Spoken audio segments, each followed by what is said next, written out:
چھینک آئے تو زبان سے نکلے الحمدللہ، اور سننے والا کہے یرحمکم اللہ۔ تلفظ تھوڑے سے درست کر لیں اگر کسی کے غلط ہیں، یرحمکم اللہ۔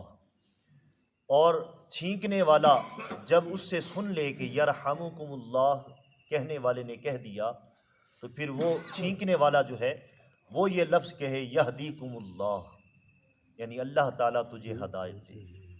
کتنے پیارے الفاظ ہیں جو حضور صلی اللہ علیہ وآلہ وسلم نے ہمیں عطا فرمائے۔ تو سب سے پہلا لفظ جو ہے حضرت انسان کی زبان مقدسہ سے جو نکلا وہ ہے الحمدللہ۔ تو بہتر یہی تھا کہ اپنے خالق کائنات اپنے کلام کو بھی اسی لفظ سے شروع کرتا، تاکہ حضرت انسان کو وہ لفظ یاد آ جاتا۔ اور دوسری حکمت علماء کرام نے یہ بھی بیان فرمائی ہے کہ الحمدللہ یعنی قرآن پاک کی ابتدا اس لفظ سے اس وجہ سے بیان فرمائی گئی۔ اس لفظ کو سب سے پہلے اس لیے رکھا گیا کہ ہر تعریف سے پہلے انسان کے ذہن میں یہ رہ جائے کہ ہر تعریف سے پہلے تعریف اگر ہے تو وہ خالق کائنات کی تعریف ہے، اس کے بعد دوسری تعریفیں ہیں، لہٰذا لفظ الحمدللہ سے قرآن پاک کی ابتدا کی گئی۔ تیسری حکمت علماء کرام نے یہ بیان فرمائی ہے کہ منگتا جب کسی سخی کے دروازے پہ جاتا ہے تو سب سے پہلے وہ اپنی جو فریاد ہے، جو دل کی تمنا ہے، وہ سخی کے سامنے نہیں رکھتا۔ سب سے پہلا کام منگتا جو اصلی منگتا ہوتا ہے، جسے مانگنے کا ڈھنگ آتا ہے، وہ سخی کے دروازے پہ جا کے سخی کی تعریف کرتا ہے کہ ہمیشہ تیری خیر ہو، تیرے بچوں کی خیر ہو، تیرے باپ کی خیر ہو، تیری ماں کی خیر ہو، تیرے رشتہ دار عزیز و اقارب کی خیر ہو۔ تو سب سے پہلے وہ اس کی خیر مانگتا ہے، جو اس کے رشتہ دار ہیں ان کی خیر مانگتا ہے، اس کے بعد وہ اپنی خواہش ظاہر کرتا ہے۔ تو قرآن پاک کی ابتدا لفظ الحمدللہ یعنی اللہ کی تعریف سے اس لیے کی گئی کہ مانگنے والا سب سے پہلے اللہ کی تعریف کر لے، تاکہ وہ ذات اس پہ راضی ہو جائے، اس کی حمد بیان کرے۔ سورۃ الفاتحہ جو ہے اس کو دعا بھی کہا جاتا ہے، اس میں دعائیہ الفاظ ہیں، اہدنا الصراط المستقیم، اے میرے مالک ہمیں سیدھی راہ پہ چلا، صراط الذین انعمت علیہم، راستہ وہ ان لوگوں کا راستہ جن پر تیرا انعام ہوا ہے، جن پر تو راضی ہو گیا، ان کے راستے پر ہمیں چلا۔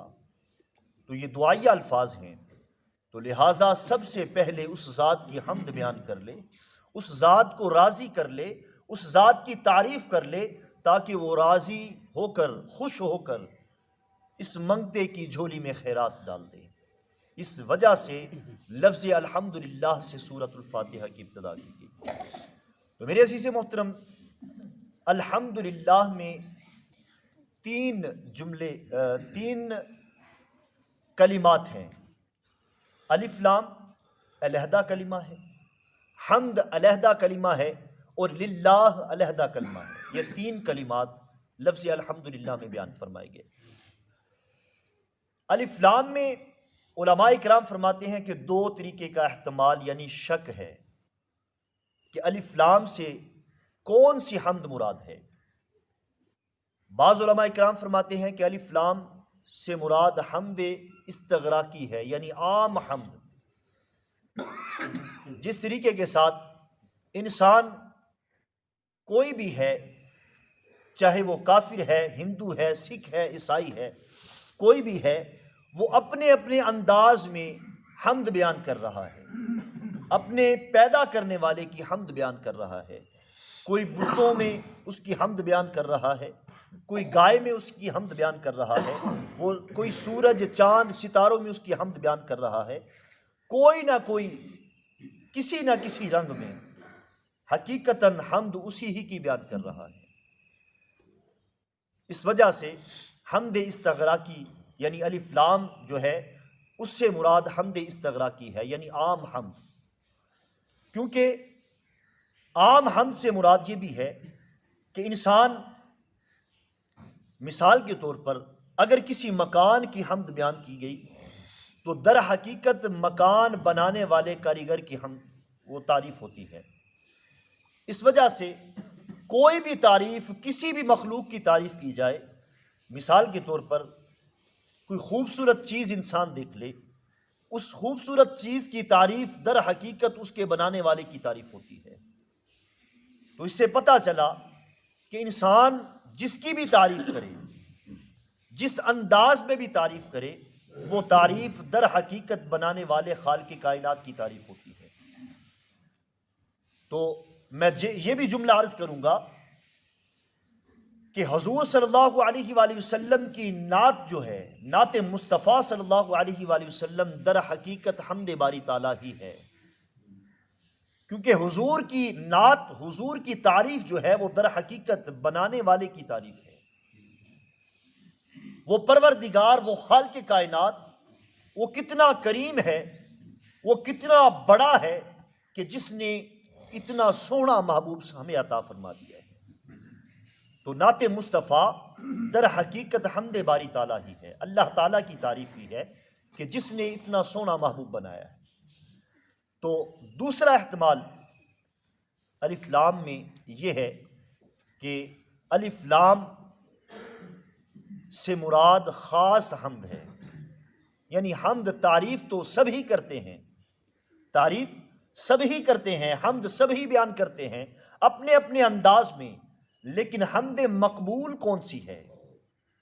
حمد مقبول وہ ہے جو حضور صلی اللہ علیہ وآلہ وسلم کے حکم کے مطابق حمد کی جائے، جو میرے محبوب نے حکم فرمایا، تعلیم فرمائی، وہ حمد جو ہے در حقیقت حمد مقبول ہے۔ تو الف لام سے مراد وہ حمد ہے، یعنی تمام تعریفیں، تمام وہ حمد جو میرے محبوب صلی اللہ علیہ وآلہ وسلم نے بیان فرمائی۔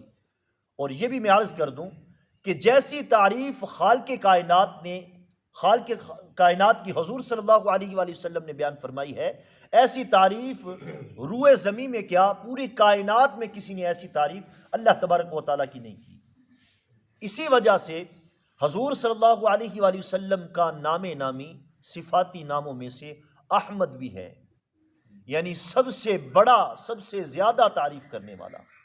اور اللہ تبارک و تعالیٰ کا نام نامی صفاتی ناموں میں سے محمود بھی ہے، یعنی ایسی ذات جس کی سب سے زیادہ تعریف کی گئی ہو۔ تو اس وجہ سے حضور صلی اللہ علیہ وآلہ وسلم کو احمد کہا جاتا ہے کہ اللہ تبارک و تعالیٰ کی سب سے زیادہ تعریف کرنے والے۔ اور یہ بھی میں عرض کر دوں، حضور صلی اللہ علیہ وآلہ وسلم حامد بھی ہیں، احمد بھی ہیں۔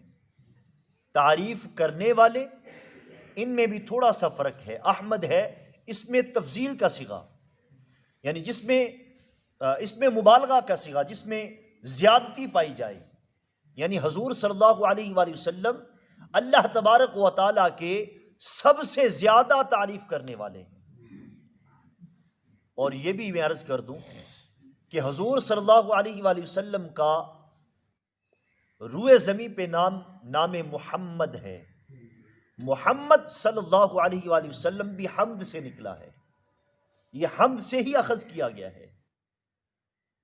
یعنی محمد کا لفظی معنی کیا ہے؟ جس کی سب سے زیادہ حمد کی گئی ہو، جس کی سب سے زیادہ تعریف کی گئی ہو، اس میں مفعول کا صیغہ ہے۔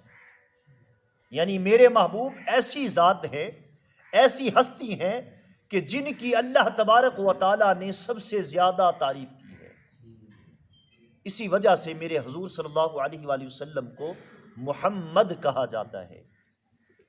کفار بھی جب میرے محبوب کی مذمت کرتے تھے تو محمد کہہ کے مذمت نہیں کرتے تھے، لفظ کو بگاڑ کر مذمت کرتے تھے اور اپنے دلوں کو خوش کرتے تھے۔ ان سے جب پوچھا گیا کہ ان کا نام تو محمد ہے، آپ ان کے نام سے مذمت کیوں نہیں کرتے؟ تو وہ جو جملہ وہ آگے سے کہتے، وہ کیا کہتے کہ جس کا نام محمد ہو اس کی مذمت ہم کیسے کر سکتے ہیں؟ جس کا نام ہی محمد ہو۔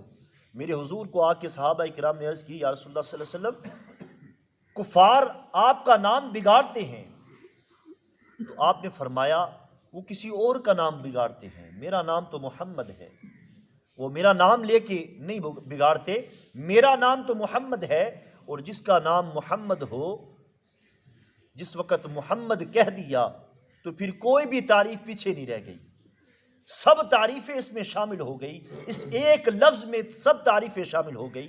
جس کا نام ہی محمد ہو، اس کے نام کو بگاڑ کون سکتا ہے، اس کی تعریف کم کون کر سکتا ہے۔ اللہ تبارک و تعالیٰ نے دوسرے مقام پر فرمایا، وَرَفَعْنَا لَكَ ذِكْرَكَ، اے محبوب تیرے لیے ہم نے تیرے ذکر کو بلند فرما دیا۔ تو جس کا ذکر خالق کائنات بلند فرمائے، جس کا نام نامی خالق کائنات محمد رکھے، تو اس کی تعریف کو گھٹا کون سکتا ہے۔ اللہ تبارک و تعالیٰ کی بارگاہ میں دعا ہے، خالق کائنات حق شناسی کی توفیق عطا فرمائے۔ اللہ تبارک و تعالیٰ قرآن پاک کو صحیح طریقے کے ساتھ سمجھنے کی، سمجھ کر اس پر عمل کرنے کی بھی توفیق عطا فرمائے، اور توفیق عمل ہمارے لیے آسان فرمائے۔ آمین ثم آمین، وآخر دعوانا ان الحمد للہ رب العالمین۔